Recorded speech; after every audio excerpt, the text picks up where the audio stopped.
bury, but these seas are going up.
Bury, but these seas are going up.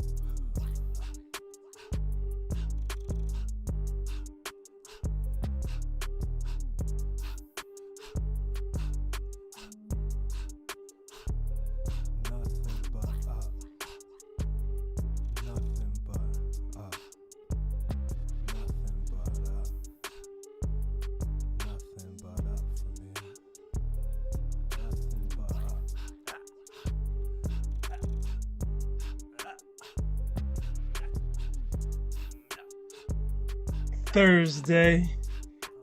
It is July 9th, and I'm just happy to be here with y'all.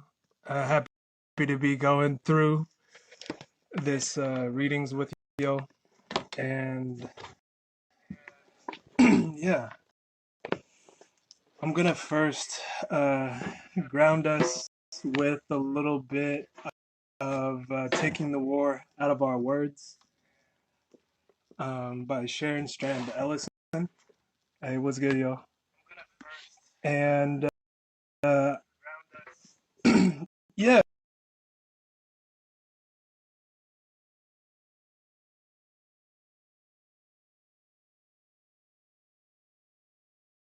and last time we look, I think it was like last week, we were talking about like the different kinds of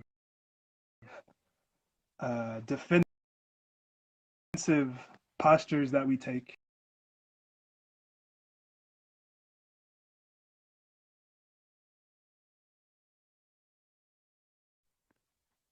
And what that means in this framework. Oh, bro, I'm trying to let you in, but it says declined. I don't know why it does that.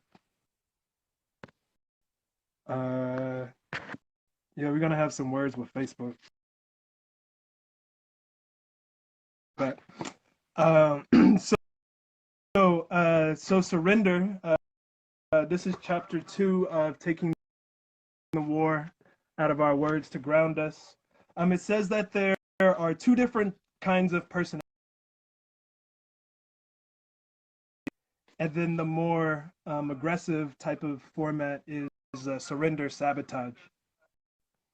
And so it says that when folks are getting into the format of surrender betray, and it means that they're betraying themselves by denying the validity of their own needs or viewpoint while defending another's mistreatment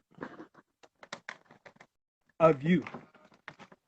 And so that could look like denial, surrendering out of fear of loss, surrendering out of guilt. It could mean surrendering out of habit. And it could also mean betraying others. Hey, what's good?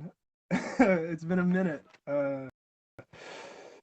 And so, like, the codependent personality that's about in the format of surrender betray, and they say that people who use this defensive mode are often labeled as having a codependent personality. While these people may surrender even when the other person has no desire to dominate.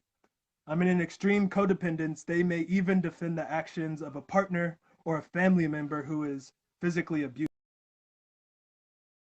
Have some awareness of if we're actually like kind of doing this in our interactions with each other and our conversations, because this is offering us to look at ourselves and say, do I do surrender betray? I mean, I think I do sometimes. If someone says like something in a bad tone, I'll be like, oh, they didn't mean it. Like, let's just get back to work. And that's like a mild version of it, right? Um, the second type that they talk about is the passive aggressive personality type of surrender sabotage. Hey, what's good, bro? What's up with it, brother? Man, You getting home? You getting home?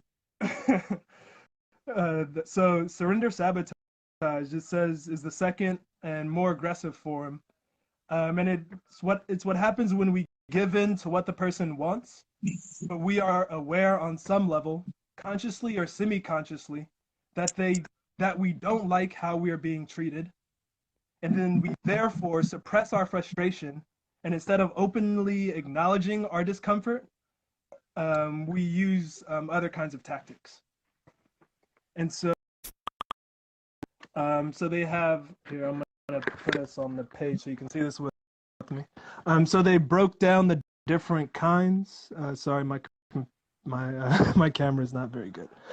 So one of the formats of surrender sabotage is reneging on a commitment, and that can mean maligning, which means agreeing with or giving in to a person and then gossiping about them behind their back. It can mean martyrdom, which means following through on what you said, but with an attitude of irritation and feeling burdened. I got that complex. Procrastination, making a commitment but not completing the task in the designated period. It can mean carelessness, which means carrying out your commitment in a sloppy or neglectful way. Man, this one, bro, this this feels like me a little bit. I feel exposed. Man, you're not alone, brother. You're not alone, man. So I said you hitting home right now. Yeah. It says that it could also come up in what she calls sequential contradictory statements. The first is a compliment insult, and that's following a compliment with an insulting. There's the yes, but, and that's briefly agreeing with or supporting someone, and then proceeding with disagreement or criticism. Okay, we got the sorry, not sorry. There's 3 steps to this one, or there's 3 different kinds, I should say. And it's following an apology with a remark that takes back the apology. And so there's sorry blame, where you're saying you are sorry, and then you're implying that the other person really caused the problem. That will get someone heated. It's saying you are sorry, but not denying that you intend anything hurtful.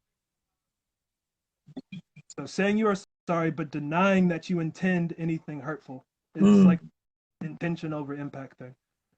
And then sorry excuse. Saying you are sorry, and then offering a reason for why you did what you did. And then lastly, for this part of chapter 2, I'm just kind of reading the summation for you guys, is attacking humor in this surrender sabotage format that we can get in, which is like violent communication. Sarcasm, saying something in a joking manner, but covertly criticizing through a judgmental tone. I felt often in the presence of a person who belongs to that group. Felt that one too. A lot of truth is said in jest, as they say. Man, that's deep, man. A lot of those things, I felt like I'm protecting myself or protecting my feelings or my, the intent that I went into that interaction with that person with. But a lot of stuff you touched on is very like, very like sneaky, you know what I'm saying? Like underhanded, and it's that's interesting, man. Yeah. That martyrism is deep. Yeah. And procrastination. How do we did they give any remedies? We get in remedies through the back of the book. The next few pages are about identifying like what's going on within ourselves, and then we're gonna get to some of the remedy stuff. That's what's up. Well, you got us all locked in. Stay tuned. I need some of them remedies, Yeah. baby. That was Taking the War Out of Our Words, if y'all want to get it. It's by Sharon Strand Ellison. RG Footprint, you're not by yourself. Yeah. I got like Yeah. 6. So, Right. yeah. Yeah. I was like, who's been watching me and when they've been taking these notes? Man, and I'm trying to think, man. Like, I really want to tie it to where did we pick up that behavior from? You know, that's just Well, I my mean, she mind. touched a little bit saying that, like, what did she say? Like, we want to go along with it, but we also don't all the way agree with it. And so we can't, like, necessarily, like, some of us, like, either consciously or subconsciously is like, yeah, I said okay, but I'm not really okay with this, and I want you to know, right? Right, But right. instead of just saying that, we do it through some kind of other thing. We could say it non-violently, like I just did, right? But instead, it's like, I'm trying to hold it in, so I'm trying to share your feelings, and then it ends up just like hurting everybody. Kind of saying it the way you said it first, trying to be nice never works out. Bro, let's hop into this book, bro. Like today's reading had me like really juiced. I knew you'd be juiced. This is kind of like this is your repertoire. So I'm glad that you're going to be walking us through that because I was reading through it. I'm like, man, all right, Constance. You know what I'm saying? Yeah. Like we've been reading some wild stuff. Like yesterday, I didn't know that Ella Jo Baker got hired by the federal government to help do consumer co-op stuff. Yeah, I didn't know that either, man. Shout out to Uh, Queen Ella Baker, man. Right, and it times up with when she left the Young Negro Cooperatives League. I didn't know what it was, and then we're reading Collective Courage by Jessica Gordon Nimhart. Before that, we were reading Taking the War Out of Our Words just to ground us a little bit.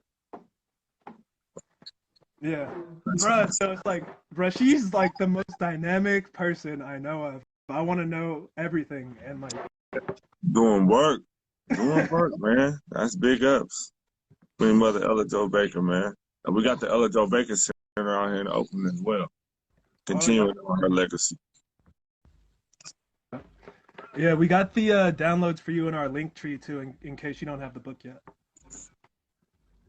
So we're starting on page 98 today, chapter 4, and we're in the part 2, which is deliberate cooperative economic development, and this is all about chapter 4, strategy, advocacy, and practice. Right. Okay. So the Negro Cooperatives Guild was established by Du Bois in 1918, and he was holding them at conferences that he was holding every year at the Atlanta University. And on top of that, he was also doing comprehensive. And right, like Du Bois was super dynamic. I'm just Du Bois like, is all through this book as well, man. I didn't know he was that deep in the cooperative movement. like he's everywhere. That's what's up. Yeah. So this first part about networking conferences is kind of saying things that we already know, and saying that Du Bois was in conversations with the CLUSA, which was a big co-op agency at that time. But it says that, later in the book, we'll get into that. And so. Manifest number. Let's go. Because the CLUSA that we just talked about, the Cooperative Society of the Bluefield Colored Institute had joined them in 1925. And earlier in the book, we saw that they were in their school having co-op economics be part of the education. And it was so successful that they were giving out scholarships to the folks who were students. And so there's a little bit of a link there. We're also seeing that the Colored Merchants Association, which was started by Booker T. Washington, was also involved with that CLUSA. And in a lot of ways, we were creating our own organizations, but using good information that was coming from the European American organization. Right. This No shit, I'm question. so excited. So in 1969, family, the National Black Economic Conference included support from cooperatives in this platform. The Black Manifesto, written mostly by James Foreman, Executive Secretary of the Student Nonviolent Coordinating Committee, or Which SNCC. Ella Baker helped found. She was one of the What? founders. Yes, she is one of the founders of SNCC, Yeah. right? Yeah. We know what SNCC did during the civil rights. Shout out John Lewis, who's still sitting on Atlanta's for political representation. He made it all the way up there. But back to what we were reading, SNCC delivered at the conference called for reparations in order to fund an international Black appeal that would produce capital for the establishment of cooperative businesses in the United States and Africa. In addition to the Southern Land Bank, a national Black labor strike, and Defense Fund, a national welfare rights organization. Wow, Black-owned publishing houses, The artist? and audio-visual networks, and research and training centers. Wow. Bruh, like they knew. What? Oh my God. I didn't hear about that. Like, we knew in 1969 that this was the way. And of course they're not telling us this, bro. Like, if we got this started in 1969 with publishing houses so that we wouldn't have to go through the white folks who, what are their companies called? Sony, whatever. We could have our own, bruh. Yeah. Like, we would have had so much money accumulated right now. They've stolen so much of our wealth through owning the rights to our music and our art. Everything, Like, bro. uh, And we was already thinking about it, man. And the Black Manifesto, mm, we already had it in play. Wow. mm. That's what's up. Yeah. All right, man. Thank you. Okay. Let's get into so the 12th Atlanta Conference focused on Negro business development and cooperatives. Happened in 1907 by Du Bois. Bruh, they were super about it. They started at 10 a.m. It ended at 10 p.m. Wait a minute. Wait. Hold on. It started at 10 a.m. and ended at 10 p.m. Bruh. Man, most of us would be itching to get up out of here. Bro, but See, this that's is a different time period, bro. They don't got TV and they don't got Twitter. It's like, if you want entertainment, that's where it is. Right. Work. So in addition to business, career, and health, they also had children's cooperation with songs and games for kindergarten classes. Oh, that's beautiful. Wow. Yeah, man, just to lift up the ancestors, because the little bit of history that we get, history that's not televised and talked about, and we just gotta lift up our ancestors, man. We've been doing the work. We've been nothing new under the sun, family. So we just gotta continue to add and bring this stuff to light. Because, man, that's what's up. Who would have knew? And so Besides marching and protesting, we was doing these things. Go ahead. So at the conference, they made many resolutions, some of which declaring that wide ownership of small capital and small accumulation among many, rather than great riches among a few, should be fostered and emphasized. They talked about how cooperatives, they said that African Americans were in a crisis because they unwittingly stand at the crossroads between the old trodden ways of individualistic competition, and which is gaining wealth at the expense of the general well-being, and cooperation in capital and labor, which fosters a wide distribution of capital and a more general equality of wealth and comfort. So we knew back then. But they said that in the resolution, they said that this crisis wasn't because of idleness, because we're lazy, because we lack any skill, but it's because that we don't recognize the importance of cooperative economic development and the gains made for the race from cooperative economic endeavors. They said that in 1907, bro. It's still true today. Dang. Right. So we have to go back and fetch our own successes, family. It's not going to be told to us, man. All to pick yourself up by your bootstraps.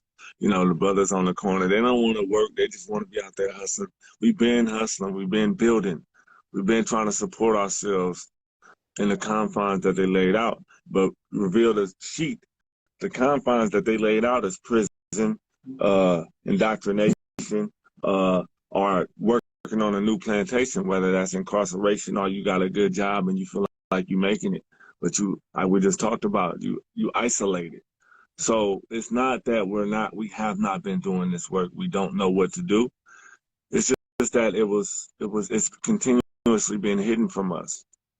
So that's why this book club and what we do from this information is so important. Bring this information back. Go talk about Queen Mother Ella Jo Baker. Do some more research on your own about W.B. Du Bois. Get the Black Manifesto. Revise and remeditate on the Black print that Repair Nations is developing with everyone right now. And add to it, family. This is it. This is our time. You know, this is our time. Yeah. So we're here on page 101 of Collective Courage, reading chapter 4. And let's jump down to this last sentence of that first full paragraph, Ted. It says, the 1907 monograph, where he did only full-length national study of African-American owned cooperatives and collective activity until now, until she created this. Over 100 years. W.B. Du Bois, huh? And so the 1907 report that he put out was, unfortunately, she says, one of the last ones, because he didn't have the financial backing to continue doing the research that he was doing, which is unfortunate. All right. And so let's jump down to this last paragraph, Tet. And so, like, he had the support of the president of Atlanta University, Horace Bumstead, up until 1908.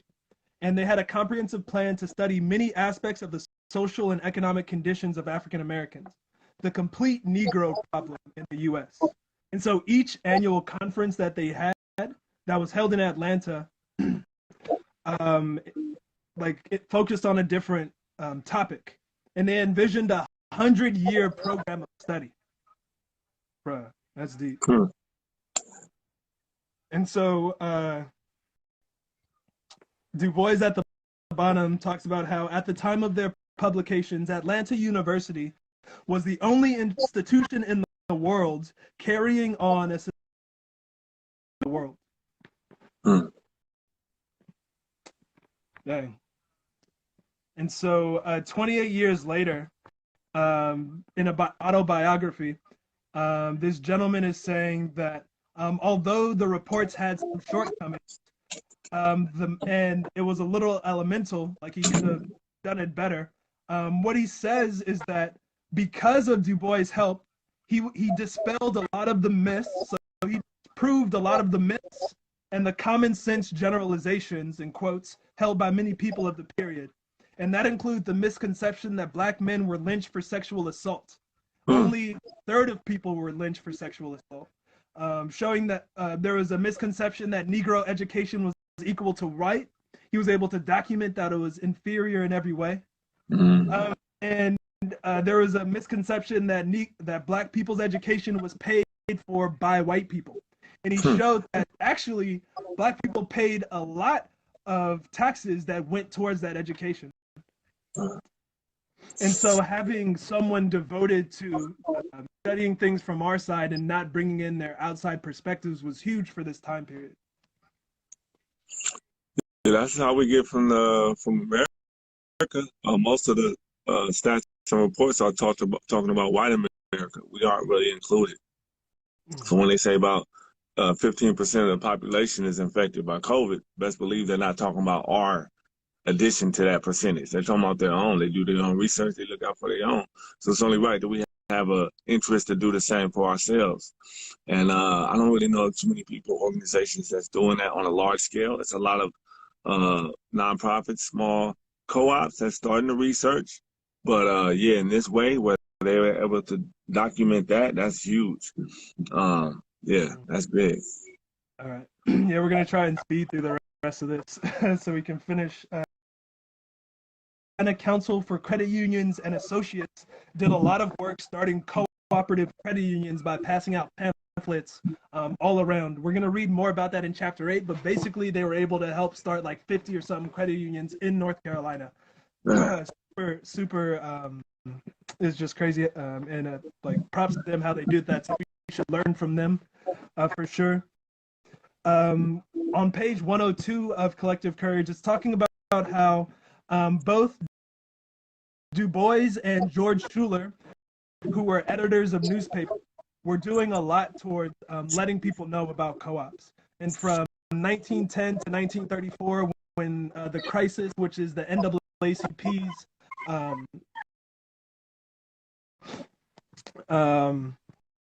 in 1930, on this second paragraph on 102, George Schuler put out a call to all young Negroes to save the race through cooperative economics, because he had a regular column on the Pittsburgh Courier, and he put out a 4-page open letter asking folks to join. And we're going to read about how that happened out in chapter 5, so that's right after this. A. Philip Randolph, who was heavily involved in the Brotherhood of Sleeping Car Porters. He also was heavily involved in the Messenger and the Black Worker, did a lot of publications as well. It's even talking about how Marcus Garvey and the UNIA's publication, the Black World, or I'm sorry, the Negro World, was even putting out publications about cooperatives at the time. And so we're gonna jump over to page 103 and talking about agency-driven cooperative education among African Americans, starting first with the Negro Cooperatives Guild. And this was jumped off by Du Bois in 1918 after, let's see, and this is also one of the reasons why Du Bois left and they wanted that individualistic thing that we talked about earlier. And so he held the meeting at the NAACP unofficially, and it's uncertain exactly how many co-ops came from that meeting, at least 2 for sure.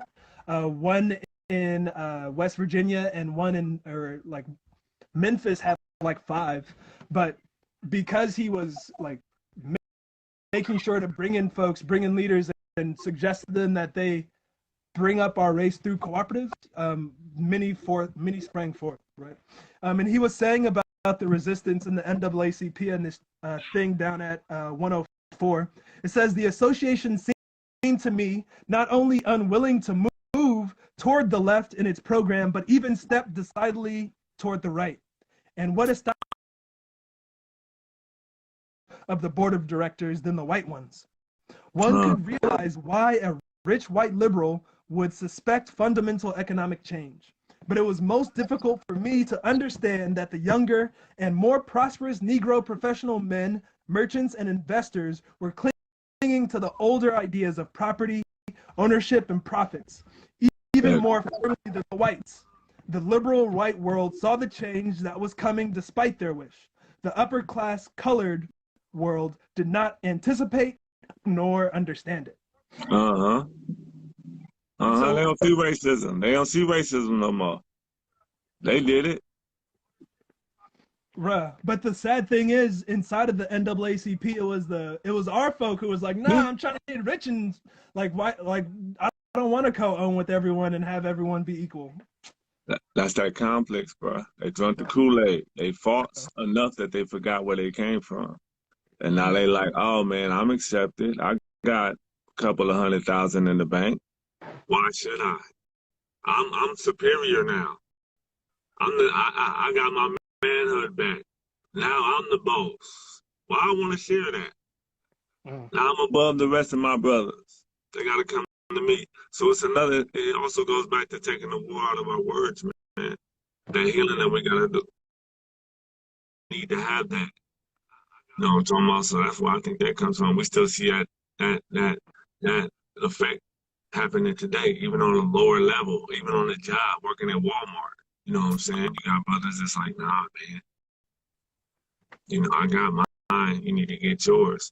And that's not the way we need to be, Brad family. We was taught that. That's how conditions produced us to be. That ain't gonna get us out of that. Yeah. And so jumping over to page 105, the second paragraph from the bottom, Dr. Nimhard wrote that that Du Bois had in his autobiography Dusk of Dawn that the Negro Cooperative Guild and his other efforts to establish cooperatives may have been the most promising of all his endeavors, and he urged that they be revived. But he also noted that the whole movement needed more careful preliminary spade work with popular education, both of consumers and managers, and for lack of this, it temporarily failed. And so, bruh, I feel like we took up the charge and we're just gonna keep it going, right? No question. Yeah, and so let's jump over to 106 to close out the day. 107. And so we're seeing that we're seeing a description of the period of 1918 to 1919 when Du Bois was establishing the Negro Cooperatives Guild as probably the height of his career. He was 50 years old. The NAACP had grown significantly and had gained more grassroots supporters, many of whom had been Booker T. Washington supporters, and monthly sales of the crisis had increased to 70,000.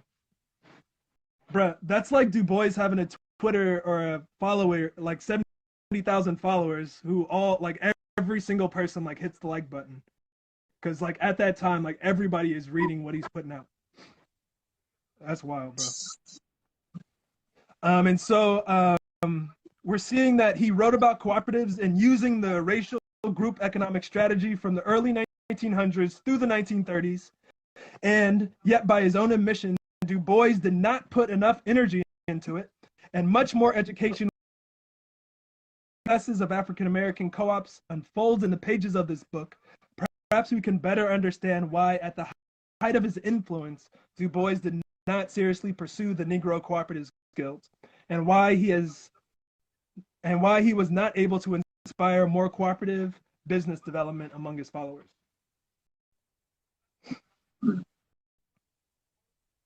And yeah, I think that's all I wanted to make sure that we read today. Bruh, like every reading, even like no matter if it's 2 pages or 6 pages, there's always like a ton of stuff to unpack. And like our history is rich and it's deep. And I'm just really grateful that y'all are joining us and gathering some of this knowledge with us, because we got to do it together, or else the capitalists who work together, they have councils and stuff where they make decisions together and move lock and step. If we choose not to do that, then they will be more organized than us. So I'm really grateful that y'all came through. This is Collective Courage, and we need to keep doing it. Keep reading, gathering the knowledge, and creating these co-ops. Yeah. Appreciate y'all coming through. Please share. Tomorrow we're going to get deeper into what a co-op is. Check out the workshop, Think Outside the Boss, happening tomorrow at 4:30. Of course, we're going to have the book club again at 12 o'clock noon sharp. But please get ready, get your books, bring your friends. Come learn what a co-op is. We've been talking about cooperative economics, collective, working together. What does that look like in a business structure? What does it look like forming that? What does it look like, how are we going to be beneficially paying each other? Do we get paychecks? Do we get wages? Come learn about it tomorrow, family. And once again, if you have anybody that came through, I Am for Greatness, RG Footprint, you guys been consistently coming through. We want to do something real big and supportive for you guys. So please reach out. We're working with some the Black Mental Health Society. We're working with some people. This is all, whatever we know, we giving it to y'all. So true. Collective Courage takes some time to process. Yes, the book is at Mandela Family if they want to get their own copy. Yeah, Mandela Grocery just got a whole new shipment, so it's good. And there's a special announcement that we're going to make at the think outside the box, and it could mean good things for your co-op. So I hope y'all come. Good We man. already got like 18, 20 folks signed up, and we are super excited to stay as long as we need to talk about this stuff. So